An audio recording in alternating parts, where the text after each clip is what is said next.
Hello everyone, I'm Randy Floyd and you're watching episode 48 of the Ask Midwest Anxiety Show. When this life gets a little tough, the people start to run. Well, don't you just walk away? That's when I'll say, well, don't give up. All right, here we are in the MWA house, and we got a little bit of holiday spirit. We got a little twinkle in our eye, and yes, it's an MWA thing. We're here, we're back for another episode. We're back, y'all, we're back. I like this new format. Today on Twitter and today on Instagram, I just said, we're doing the show today. Fire away with your questions. Okay, y'all, let's go ahead and get in the show. I've got a lot of bad going on around me. How do I keep moving forward without being sucked into the bad? This is a great question. Thanks, Midwest Anxiety, for asking it. And I love Tracy's response. I love Tracy's response to this, so I'm going to go ahead and start with that. She says, I say keep a positive image nearby physically and mentally, and then pull out that image when the bad thoughts start creeping in. Can be as simple as funny cat videos or a photo of a friend. Yeah, I thought that was fantastic. And then I responded to that. I responded to her answer with this. Tracy, I love it. Definitely just having a picture or something that's constant, right? That's constant will help you when you look at it. It will help you get centered. When everything is swirling around you and you're kind of going back and forth, just looking at something that's constant will help you get centered and help you get present. Love it, Tracy. Oh, and one thing I do every night to help me get centered, just to kind of finish up my day, is I listen to the same songs. As I go to bed, I listen to the same songs every night. Helps me. So additionally, what I would say is, just put your head down, know that there's a lot of negative going on around you, right? But how you keep moving forward without being sucked into the bad is you got to feed yourself. You got to feed yourself a lot of positivity, right? You got to shut out all that, and you go into a zone. And you feed yourself a lot of positivity. So just because there's negative things going on around you doesn't mean that you have to contribute in those things. You can JBU, you can just be you, put your head down and do what you do. Do the positive, y'all. But overall, I really like Tracy's answer. I like that answer a lot. So thank you, Tracy, for adding your answer to that question. Like this one, my kids never do what I ask them to do. Have to ask them several times and end up yelling at them, help! So I'm gonna pick this apart. So my kids never, I'm big into semantics. I think we gotta be careful. I would assume that your kids do what you expect them to do, what you want them to do sometimes, right? You say never here, I want to be careful because we can start kind of framing this as they never, and then you can kind of have a mindset of never. So be careful. Let's say sometimes, okay? Let's say my kids sometimes don't do what I ask them to do.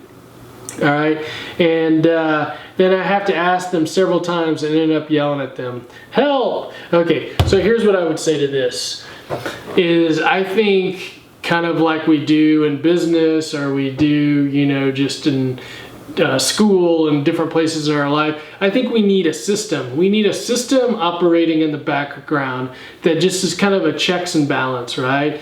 So I think within a family we need, and this is controversial sometimes because I know that they haven't always worked out, but I believe in a family we need a behavioral modification system working in the background, right? So we hold us as parents responsible. A behavioral modification system holds us responsible, and it holds our kids responsible, right? Both for their positive choices and their negative choices. But it also helps us just kind of have a system for us as parents, how we respond to our children and what we do, all right? So first off, in all families I work with, especially when there's behavioral struggles involved, I talk about a behavioral modification system and help families with that. Help families do that, because I think that will alleviate some of just the variables and just kind of the things that go on day to day. Here's the other thing I would really caution is don't use, I talk with a lot of parents and they yell a lot. They yell a lot, or they ask multiple times in a row without giving their child a chance to respond. And so what I would say to parents is, ask them to do something, back off, and then reward them if they make a positive choice, and have consequences if they have a negative choice and they don't respond.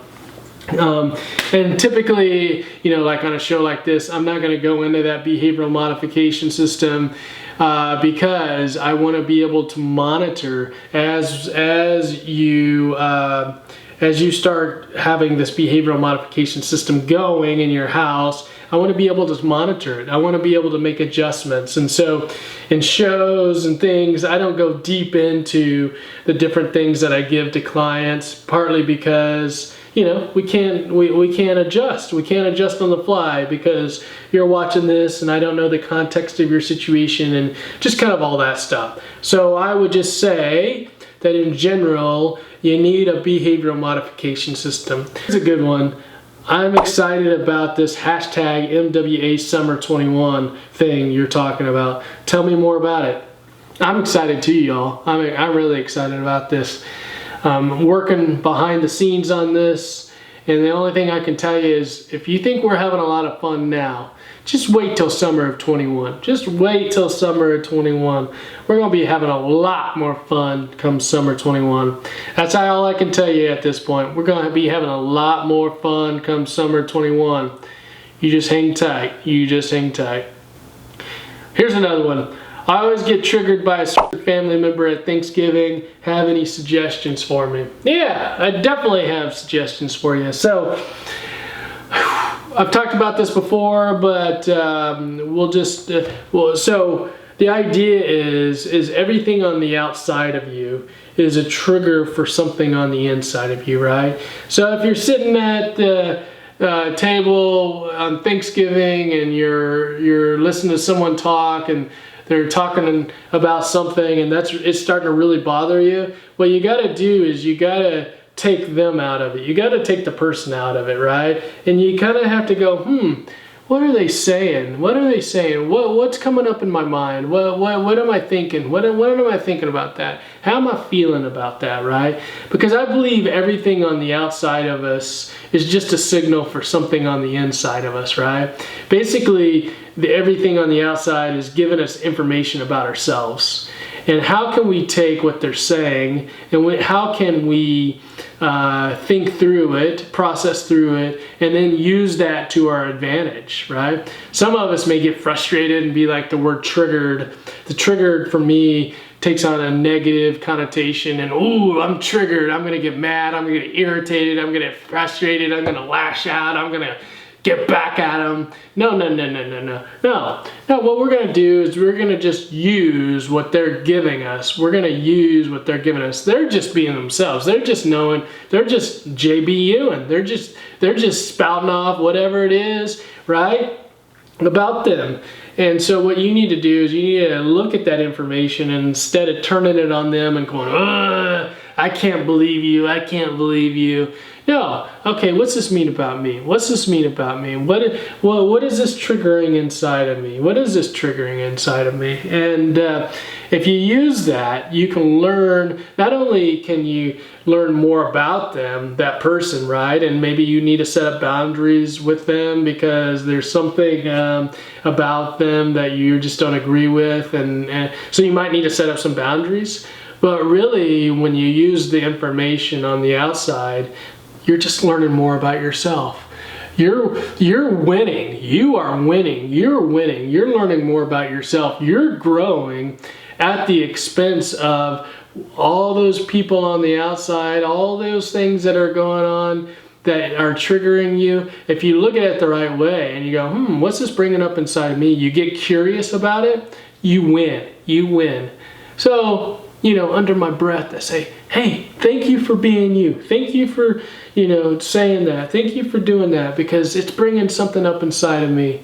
It's bringing something up inside of me, and I appreciate you allowing me to work on myself and improve myself and grow through whatever you're spouting off into the world. Thank you. Thank you. Yeah, you are growing if you use this. Instead of going negative with it and triggered and you can look at it and go, oh, okay, well, they're just giving me information, and this is what's going on the inside. So you should love on them. You should say thank you. Thank you for being you. You give them a big hug, and inside you're just grinning.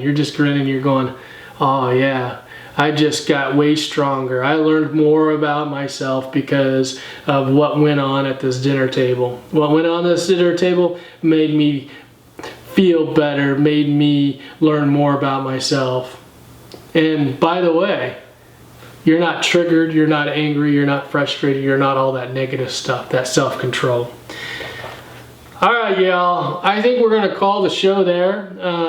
You guys, when I post on social media, hey, I'm going to answer your questions today. We're doing the Ask Midwest Anxiety Show. You guys feel free to post your questions in the comments. We're going to keep this rolling. And I would love to answer any questions you guys got. So post your questions in the comments, and I'll answer them on the next show. Hope you guys are well. Keep JBU and keep being you, and until next time, peace.